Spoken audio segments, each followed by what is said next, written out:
ललित झा को लेकर भी बहुत बड़ा खुलासा हुआ है। बता दें, संसद सेंध के लिए ललित ने बनाए 2 प्लान। ये सूत्रों के हवाले से बड़ी खबर आ रही है।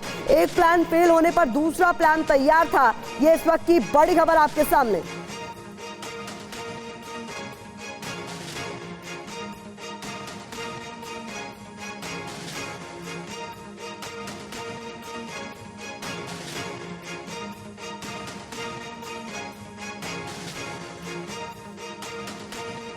तो ये देखिए, संसद सेंध के लिए ललित के 2 प्लान को लेकर अब जानकारी सामने आ रही है। वही ललित झा जो अब तक फरार था लेकिन अब पुलिस की गिरफ्त में है। कुछ जानकारी आपके सामने अब हम रखने जा रहे हैं। सूत्रों के मुताबिक ललित को हर हाल में अपनी बात पहुंचानी थी, जिसके लिए 13 दिसंबर के लिए उसने 2 प्लान बनाए थे, प्लान ए और प्लान बी। प्लान ए के तहत संसद के अंदर मनोरंजन जी और सागर शर्मा को जाना था, क्योंकि दोनों के पास एंट्री पास था। तो जो 2 लोग आपको प्लान ए में नजर आ रहे हैं, उनकी क्या भूमिका इसमें थी ये भी तय कर लिया गया था। अमोल और नीलम जो दूसरी तरफ आपको नजर आ रहे हैं, उन्हें कहा गया था कि वो ट्रांसपोर्ट भवन के पास से संसद के करीब जाएंगे और वहां कलर बम जलाएंगे। तो ये प्लान ए में पता चला है कि क्या पूरी प्लानिंग थी। पूछताछ में यह भी खुलासा हुआ है कि प्लान ए अगर फेल होता तो प्लान बी को अंजाम दिया जाएगा। मसलन अगर किसी वजह से नीलम और अमोल संसद के करीब नहीं पहुंच पाते हैं तो उनकी जगह महेश और कैलाश दूसरी तरफ से संसद के करीब जाते और मीडिया के कैमरों के आगे ही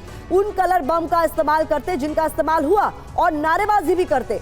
12 दिसंबर की रात ही जब महेश और कैलाश गुरुग्राम में विक्की के घर नहीं पहुंचे तो अमोल और नीलम को हर हाल में ये काम करने का जिम्मा सौंपा गया कि आपको ये करना ही करना है। इसके बाद ललित ने छिपने का पूरा प्लान बनाया। तो ये पूरी जानकारी निकलकर सामने आई है और भी कई ऐसे राज हैं जिनसे पर्दा उठना बाकी है। जितेंद्र शर्मा, आपका मैं रुख करना चाहूंगी। ये बहुत बड़े खुलासे, यानी तैयारी इस हिसाब से की गई थी कि इस प्लान को अंजाम देना है, चाहे ऐसे चाहे वैसे।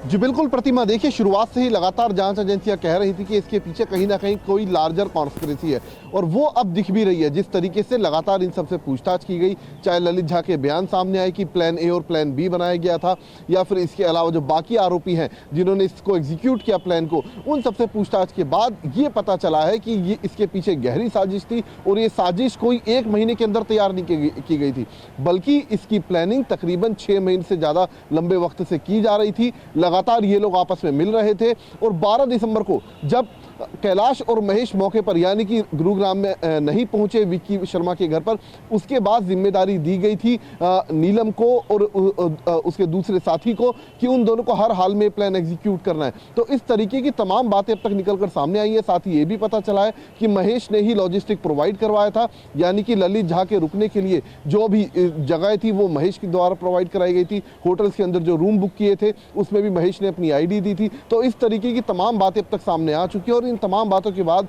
एक बात और बिल्कुल साफ हो जाती है कि कहीं ना कहीं इस पूरी प्लानिंग का जो मास्टरमाइंड है, हो सकता है, जो जांच एजेंसियां मान रही है कि हो सकता है वो ललित झा हो, लेकिन क्या ललित झा के ऊपर भी बड़ी कोई खबर दी है, और ये अपने दर्शकों को हम बताने जा रहे हैं कि ललित पर अब मास्टरमाइंड होने का शक गहराता जा रहा है। इस वक्त की बड़ी खबर है, जैसा कि जितेंद्र भी कह रहे थे, पुलिस पूछताछ के आधार पर ये बड़े खुलासे हो रहे हैं। ललित ने बनाया है पूरी साजिश का प्लान, ये अब तक की जांच में समझ में आ रहा है। साजिश में महेश कैलाश की भी मदद ली गई है, लेकिन जो मेन मास्टरमाइंड माना जा रहा है वो तस्वीरों में नजर आ रहा ललित झा ही माना जा रहा है अब तक की जांच में।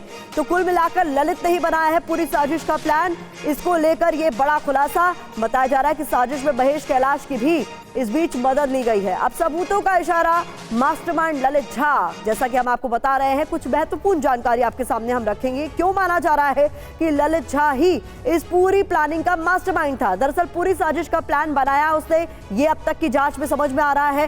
संसद भवन के बाहर वो चूंकि मौजूद था, साथ ही साथ नीलम अमोल के प्रोटेस्ट की वीडियो उसी ने बनाई है, ये अब तक की जांच में साफ हो चुका है। नीलम अमोल के पकड़े जाने पर यह फरार हो गया। इसके अलावा चारों दोस्तों के फोन लेकर ये बच निकला ताकि उन्हें ट्रेस न किया जा सके, उनकी कोई जानकारी बाहर ना आ सके।